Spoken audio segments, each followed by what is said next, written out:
Welcome to Toffee TV. It is the match preview. Burnley are the visitors to Goodison Park on Saturday. And these are the kind of games that we have not been great in, but we have to start winning to get that European place, because we've got a few of these at home. And we really have to be, we have to be getting the 3 points in a game like this. Yeah, definitely. Obviously, need to bounce back after the defeat at Chelsea the other night. And this is one of those games where when you're looking at the fixture list and you say, we've got a good run in, this is the one of these games you're talking about. We know it's awkward. We know how difficult Burnley can be to play against, and it's not going to be easy. Although I don't think any Evertonian would say any game's easy. This is a game that we have to win, quite simply. It's, the last game at home, Southampton, was a tricky one. We haven't won and we got through that one.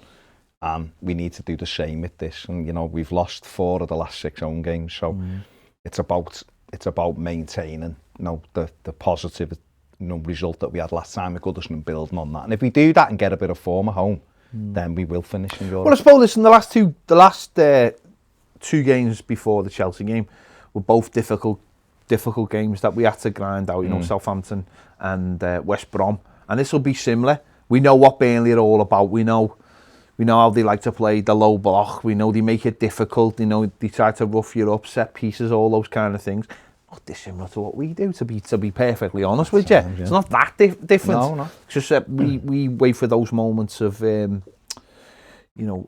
good moments of skill from a couple of our players, maybe change the game. And it'll be similar on Saturday, because they'll make it very, very difficult. They're a team that obviously recently have been drawing a lot of games, but we've seen they went to Anfield, got the goal, kept hold of it. They've got a good record of doing that. They went to Palace and got a really good win away. And again, it's going to be one of those games where you look at it and go, Everton have got to get the first goal in this, because if we don't and they do, then we know what it's like. We've seen in other home games how difficult it becomes, especially and Burnley they're not shipping loads of goals. I know Man City regularly give them a hiding, and they did this year, but apart from that, they're not really conceding loads, and that's where we've got to make sure we're on it from the start as well, because far too many times we start slow in these kind of games. Yeah, but I mean, we know that they're very good defensively, aren't they? They're always just the same structure. They play the same way. They've done it for years. Dyche has them drilled brilliantly. Bit like, it reminds me of David Moyes. Sean Dyche, that kind of star from a defensive. And he's done brilliantly with Burnley. He's had no money. They've had no money for a few years. Yeah. Really, we had a conversation in here yesterday about overachieving things. They can't, if you want to ever use the word overachieving, they kind of do, Burnley, that they're always competitive in this league with having no money. And I think that's testament to him being able to be well organised, to drill them, to get them fired Structure. up. They've played, without fans, for like everybody, but they play without no fans. And that's a big thing to Burnley. It's going to Turf Moor. The crowd are very, up, and that, along with the football. And the fact that I'm saying they're comfortable, and now they've been dragged in to having to look over the shoulder. The thing is, though, they had a horrendous start of the season. Yeah. And it took them time to get back on the feet. They got away. They're on 30 points. They're 4 points ahead of Fulham at the moment. I still think they've got more than enough, because I think he's well organised. They will get 2 or 3 more victories this season, and that'll be them sorted. And he'll have done well again another season with no money. He'll have done well. He's kept them in that league. So we know what kind of game it'll be. Everton have just got to be prepared to battle and scrap exactly the same. And you're right, with Southampton and West Brom wasn't 2 vintage performances, but it was 2 performances where we did have to battle and scrap for both of them, and we did. And we came out with 2 clean sheets, and a clean sheet on Saturday is absolutely imperative against these. And they're not a team that scores loads of goals. They're minus 16 in the Premier League at the moment. So, they don't score loads of goals, but they are good at keeping the ball out the net. Nick Pope is, he's had a good sit. I know of late he's let a couple of poor goals in, but in general he's a good goalkeeper. Ben Mee and Tarkowski are really good proper defenders. And they line up in a 4-4-2, and this was the lineup from last time out against Arsenal. With that 4-4-2, obviously Taylor and Loughton are the two full-backs, and then you've got the left-footer Dwight McNeil, who's got a nice left foot on him. Brownbill, Westwood in the middle, Goodmanson on the right, and then Wood and Vidra through the middle for them. And they're always, he's never kind of moved from a 4-4-2 Dyche, and so with that system, he knows exactly what he's getting. And then obviously they've got the likes of Barnes to come on and rough you up as well when Chris Woods give you a bit of a going over. But at times Everton have been able to cope with, I think Everton cope with that a lot better than they cope with, so forcing Burnley wide and getting crosses, and Michael Keane loves that all day long. I don't think Yerry Mina's going to be back this weekend. No. But Ben Godfrey's done all right there as well. So we know what we have to do.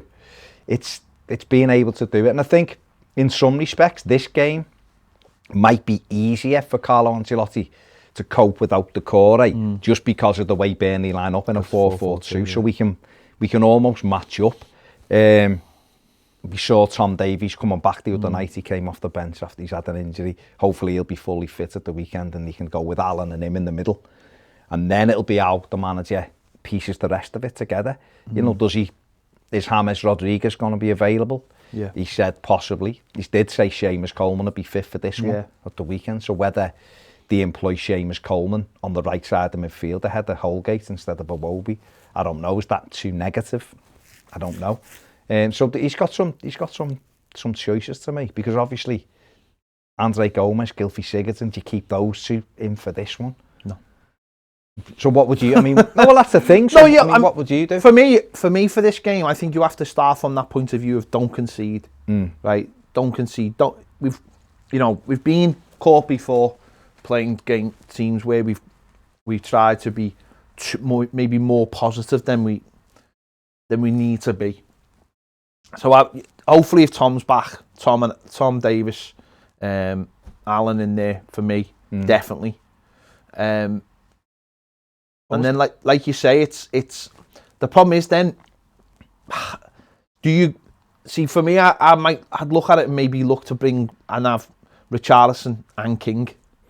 Yeah, get the back line solid, but have that as a front three. And so who's in midfield then? Who's your third? Well, it depends, doesn't it? If it depends, because it depends if it all depends on James Rodriguez, whether he's fit. I don't think King would start if James Rodriguez was fit. So it comes down to who's that extra person. Who do you employ? Can you get away with Gylfi Sigurdsson in that midfield? In a three. Gomez maybe is more suited because he is more. He will sit back a little bit. He is more defensive. But then what does he offer? It's about finding the balance. I wouldn't mind seeing that as a front three with maybe Richarlison being just a little bit deeper than he has been so far. Because one of the problems has been, I think, at Chelsea was just getting the forward to the ball. Yeah.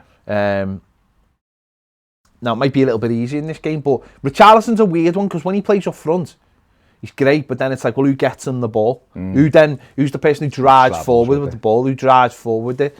And that's still the problem. I think that's why the manager's tried to play Iwobi in the last couple of games. He hasn't tried to play. He has played him. It's Iwobi who's tried.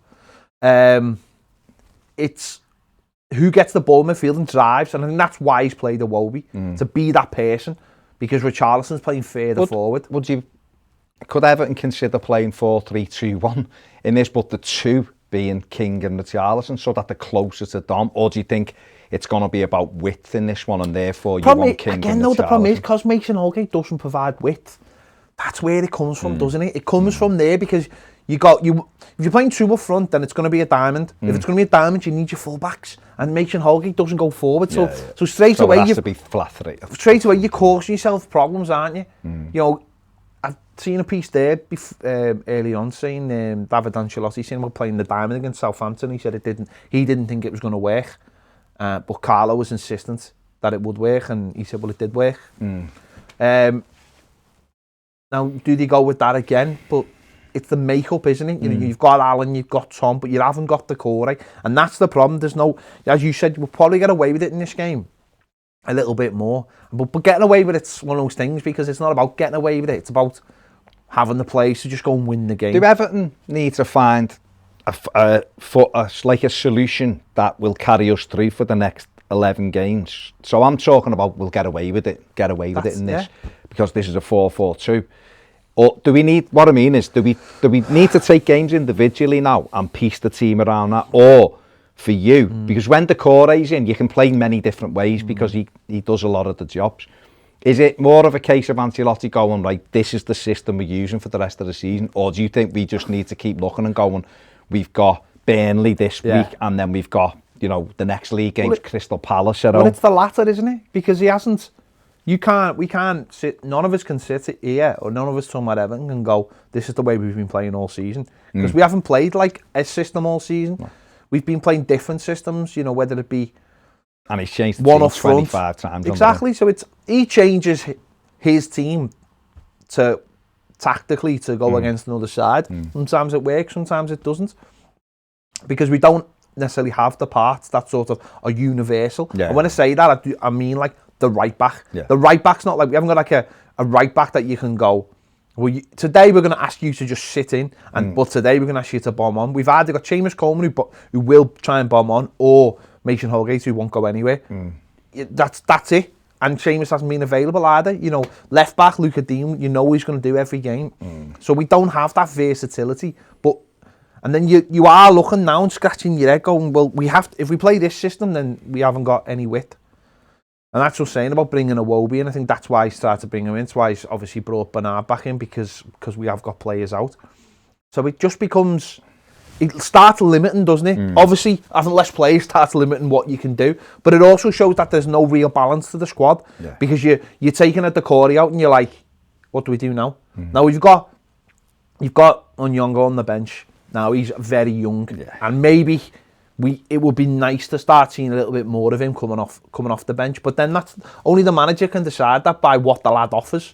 And again, that's one of those where maybe you're a couple of goals up and you bring the lad on, but I don't think we're at that stage yet, unfortunately. Well, we're not, are we? Unfortunately, we're not, are we? So we're asking players who cannot do that job to try and do that job, but they can't do the job, so you're having to change it. So therefore, for me, we just need to play the three lads we've got up front and keep them. Because I think if you play... But then where'd you find the space for Hammers when Hammers is available?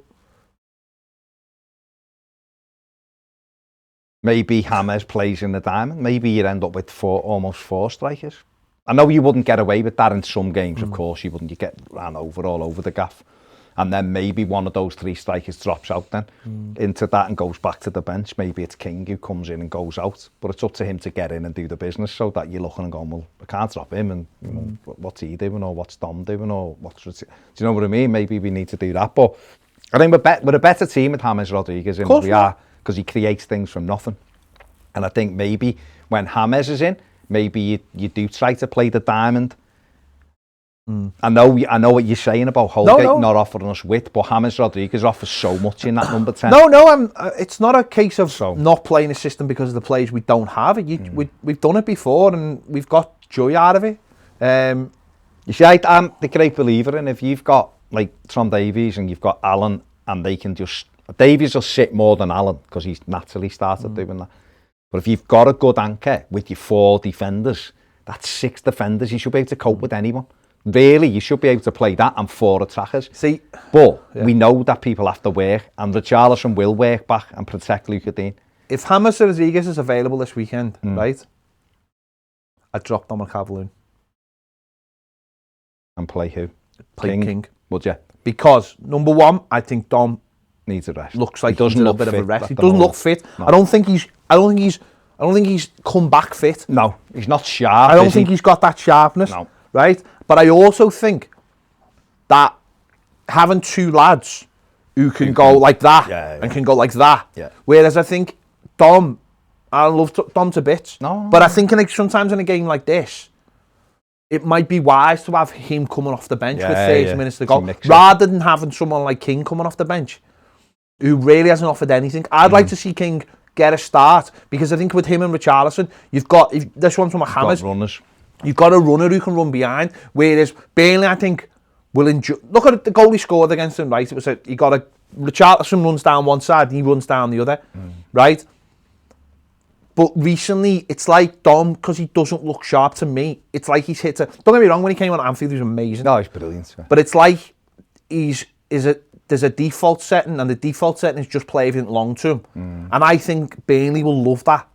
Them And I two think, love the and I think if you get King in there and you start saying to Hammers, and it could even be Sigurdsson, because we've seen it from Sigurdsson. If you can get them round the corner and start turning them, they won't like that. No. They don't like that. They'll enjoy a battle against Dominic Calvert-Lewin. Yeah. But I think if we've got two up front, where suddenly someone like Hammers is starting to put it through the gaps between the full back and the centre back, and asking them to run onto it, I think that's something different. And then you've got Dom to come on for the last half an hour, last 20 minutes. And then you can mix it, can't you then? And you're giving him a little bit of a rest ahead of the Man City game next week, which is completely different, where I think he'll fancy it, even though they've got great centre-backs. I think Dom will fancy it against those two. And then obviously we've got a couple of weeks break then. And I think sometimes, see, Dom coming off the bench at Anfield was brilliant, because it gave us that little bit of a boost, but it also gave Liverpool centre-back something like, oh no, we've got to face this fella now. Yeah. And I don't think we always have that, but I think that's a boost to players as well, knowing that your own team's got something good coming off the bench. Coming off the bench. And Dom's just, for me, he just fits into that at the moment. He's just looked a little bit off at the last couple of games. Now, listen, I don't know, the lad might have gone away and he's got nearly a full week to prepare, might be sharp as hell. I just think it might be a way of getting around the back of them. Maybe it won't be, but... Do you know what I mean? Like, the last couple of games... King probably deserves a start, doesn't he? Because we've given him... Deserves a loose word. Deserves not. Maybe deserves isn't the right word. But what I mean is we've not seen anything. He's come off the bench. He's got 5 minutes here, 2 minutes there, 20 minutes the other day. He's training all the time. Maybe he's one of them players that actually starts is better. But don't you think Burnley, to back your point up, don't you think Burnley are the kind of team that have been working all week to counter Dominic Calvert-Lewin, and then suddenly you haven't got Dominic Calvert-Lewin and you've got someone... little bit different, you're running behind. And I think Everton just in general, as we move forward, going with Carlo Ancelotti, you need to have something different in different games, so teams go.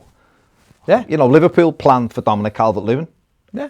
You know, and when he wasn't in the team, whether you believe Klopp's shock face or not before the game, it will have been a surprise for them, because he'd been told he was fit for the game, so they'll have been thinking, no way, they're not going to play Dominic Calvert-Lewin.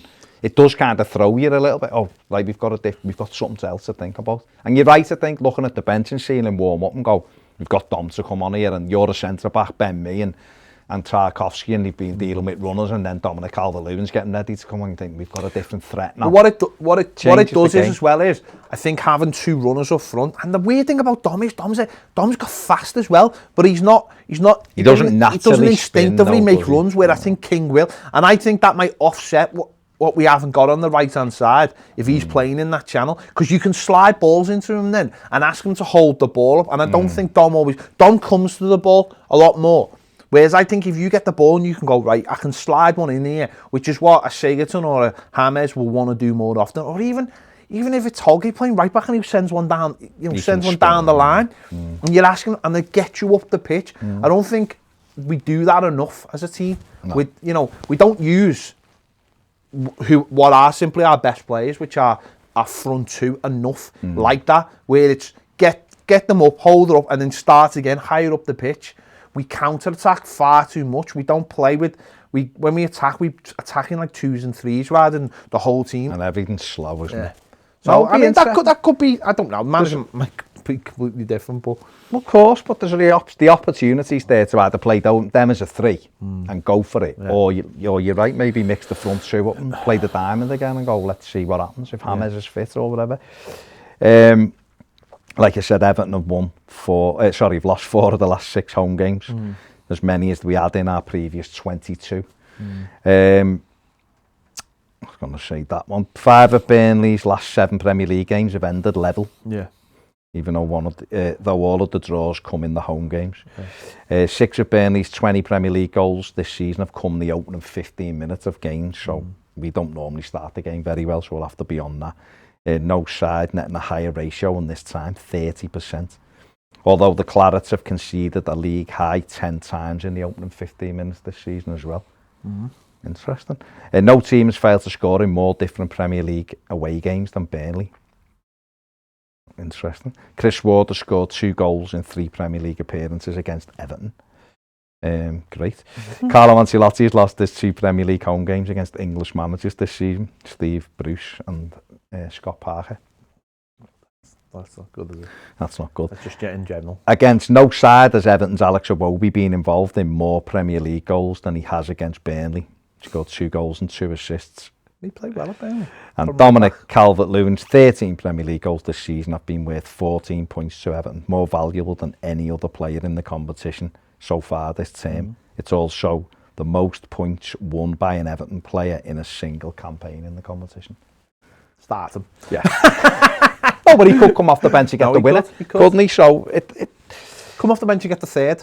That'd be nice, wouldn't it? It'd be nice. Lovely, that. And then good luck to Burnley after this game, but we need these 3 points at the weekend. And if we can win the game, then I think if we can win the game, and we haven't got a league game then for 3 weeks, and you just said Palace, wasn't it? Yeah. You know, obviously next week's the FA Cup, and then there's a couple of weeks international break, which is good. That's good, I think.